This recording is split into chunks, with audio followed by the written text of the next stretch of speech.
The last time that we talked, we left off right here at the Navigation Acts and the Molasses Act. And so we're going to continue that today. We're going to try to go post French and Indian War. If you remember, after the French and Indian War, the British are going to set up the Proclamation of 1763, which was that line, that barrier that forbids settlement west of the Appalachian Mountains. So let's begin with the Sugar Act, which was instituted in 1764. To the left, we see a picture of a colonist meeting about the Sugar Act.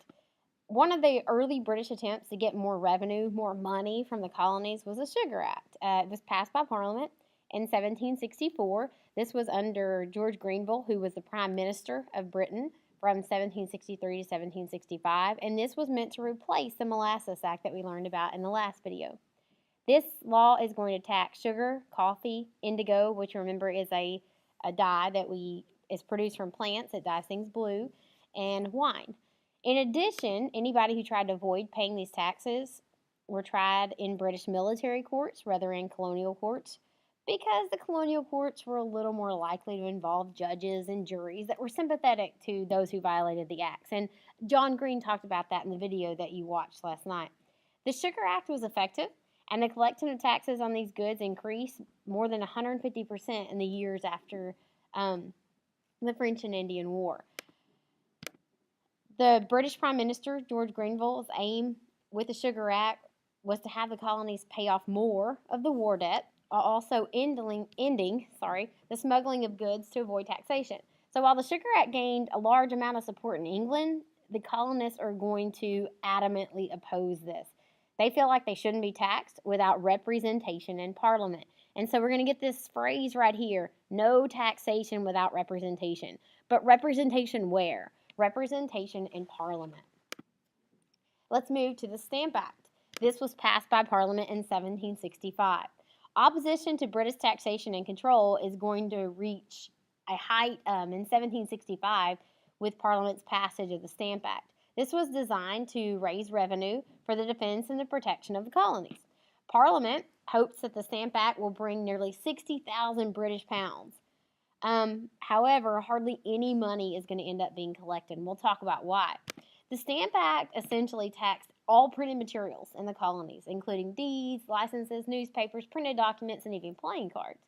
This embossed stamp, which you see right here, was put on the paper, and it showed that the tax had been paid. And if you remember from John Green's video last night, the ones that were likely to have these printed materials were your officials, the people that you probably didn't want to make mad in the first place. A major downside to the Stamp Act is that it was a direct tax. That is, this had to be added to the price of the item being purchased, much like we have sales tax today. So every time the colonists saw the stamp, it reminded them that they were being taxed without representation in Parliament. This is going to anger the colonists even further, and they're going to resist. And they're going to resist in a lot of different ways. One of the more intriguing ways that they're going to resist is by tarring and feathering of tax collectors. And they'd capture them, essentially kidnap the tax collector, and they would pour hot tar over them and then throw chicken feathers on them. And the only way to get that tar off was simply for it to wear off. And incidentally, parts of your skin would come off with that. So not only were the tax collectors humiliated, but they had this physical problem of having this tar and feathers all over them. Groups are going to organize to oppose the Stamp Act, and this is going to become common throughout the colonies. The king is going to find it hard to employ tax collectors because those who have seen what happened to the people that came before them don't want anything to do with that. So the opposition to the Stamp Act is going to grow. The colonists' reaction to the Stamp Act is immediate. In the summer of 1765, a group of Boston merchants, nicknamed the Loyal Nine, will attempt to force the government tax collectors to resign their jobs before the taxes could be paid. But these tax collectors find themselves hanging in effigy in locations around Boston. That means that they make a model to look like that tax collector, and they hang it by a noose on a tree, and they light it on fire, and just to kind of scare the tax collectors to say, hey, if you don't stop collecting these taxes from us, this is what's going to happen to you, in addition to tarring and feathering the tax collectors. Soon, tax collectors, again, find themselves hanged in effigy. Colonists are going to be really angry. Sometimes they even burn down the homes of the tax collectors, or they drag them off to be tarred and feathered. They're also going to burn down the home of Massachusetts Governor Thomas Hutchinson. These rebels living in Boston. The Stamp Act Congress, this shows a picture of the members of Stamp Act Congress debating about the issues. They meet in New York in October of 1765. This was the most organized protest against the Stamp Act. Proposed colonial resistance leader James Otis and delegates from 9 of the 13 colonies meet, and they develop a plan to combat what is considered an unfair tax, this tax on paper goods, this stamp tax, since England didn't allow colonists representation in Parliament to vote on taxes. The colonists first admitted the right of the British government to make laws regarding the colonies, but they state that the British government doesn't have the right to tax the colonies without giving them proper representation. And again, this goes back to what John Green talked about last night, was that the colonists weren't as angry about the taxes as they were about the lack of representation that they had in Parliament. So, as a response to the British tax law, the Stamp Act Congress voted to approve a series of resolutions to resist the taxes, including a plan to boycott British goods. While these boycotts, more than any other protest, convinced the British to repeal the Stamp Act Congress serves as an early example of the way that the colonies are going to cooperate, and they're going to commit to a cause. And their cause this time was getting England to repeal this Stamp Act. This leads us to the Sons of Liberty. This is a colonial protest group. They're at the forefront of the struggle against the Stamp Act. We call them the Sons of Liberty.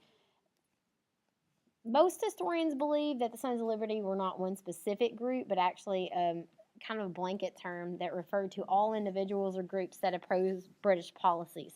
So it wasn't necessarily, you didn't carry a card as a member of that group. If you look over here to the right, this is a depiction of the Sons of Liberty tarring and feathering a stamp master. Also, you see the noose in the background, like if you don't stop collecting these taxes, this is what's going to happen to you, just in a humiliation and harassment of these individuals. Members of the Sons of Liberty generally came from middle class, including many members of the merchant class, which makes sense because the ones that were hurt by these taxes the most are going to be your merchants. Several men who are later going to become major players in the independence movement were members of the Sons of Liberty. Paul Revere, Joseph Warren, who meets his death on the Battle of Bunker Hill. We'll talk about that later. Patrick Henry, who's famous for his quote, "Give me liberty or give me death." John Hancock, a major merchant there in Boston. John Adams, which we'll later learn in a minute, defends the British soldiers at the Boston Massacre. And Samuel Adams. While the Sons of Liberty tended to agree that they were British subjects, so we still associate, we're still British in our minds here, and we're still subject to British laws, we believe very firmly that we're being unfairly taxed without representation, and we want representation in Parliament. We want the ability to elect someone to go represent our voice and what we want in England in Parliament. So after the repeal of the Stamp Act, the Sons of Liberty will continue protesting and later are going to organize what will be called in history as the Boston Tea Party. So let's talk about the committees of correspondence. Remember we talked about the Great Awakening, and there were 3 big ideas that came out of the Great Awakening. And you do need to know these. That it allowed the colonies to communicate in a way that they hadn't before. It unites social classes in a way that had never been done before. And it also allows the British colonists to question authority like they never had before. And that's what you're seeing right now. Those ideas that come out of the Great Awakening, that we can protest taxes, that we unite together, and that it doesn't matter if you're a merchant or a farmer or whatever social class you are, that we're going to come together to fight this cause. So as a resistance to British policies become more widespread, it's going to become obvious that we need some sort of communication network to link these colonies together and to link colonists together to oppose British rule. Committees are going to be established in each colony, and many historians believe that the idea for the communication networks came from Samuel Adams. The first committee is created in 1764 in response to the British Currency Act, which prohibits the colonies from using the paper money that they printed, which is crazy because every colony had printed their own money, and so there was no standard. And in an effort to make more money, they're going to require that they use British currency instead of the currency that was printed in the colonies.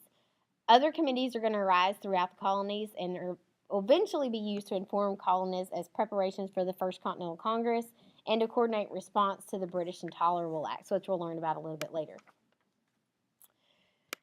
The Declaratory Act. This one's pretty simple. The repeal of the Stamp Act came in 1766, but not without political cost to the colonists. So Parliament's going to agree to repeal, to take away the Stamp Act. But in response to that, they're going to pass the Declaratory Act. This states that Parliament has the power to make laws affecting the colonies, even though the colonies had no representation in Parliament. And what they're going to call this is virtual representation, that the colonies were a part of Britain. Even though they weren't attached to the island, you're a part of Britain, you're British citizens, and so you have virtual representation in Parliament. Parliament represents all of the English and all of the British nation, not just the areas that they come from. So you have virtual representation in Parliament, and the British very much feel that the colonists should be okay with that. Many colonists see the repeal of the Stamp Act as a victory, but others are enraged by the passage of the Declaratory Act. Colonial leaders such as James Otis, Samuel Adams, Patrick Henry are going to speak out strongly against this Declaratory Act. And they're going to claim that the law was proof that the British planned to tax the colonies even more. And they're going to be right about that. It's not going to take long for the British to assert their right to tax colonies. In 1767, Chancellor to Charles Townshend introduces legislation that creates a series of taxes on commonly purchased goods in the colonies, and you need to know that the Townshend Acts are going to tax paper, lead, glass, paint, and tea. And the hope was that the colonies wouldn't resist these taxes as they did the Stamp Act, because the taxes were indirect in nature. In other words, they were included in the price of goods, not added at the purchase price at the time of sale, like the Stamp Act was. The colonists are going to still resist this.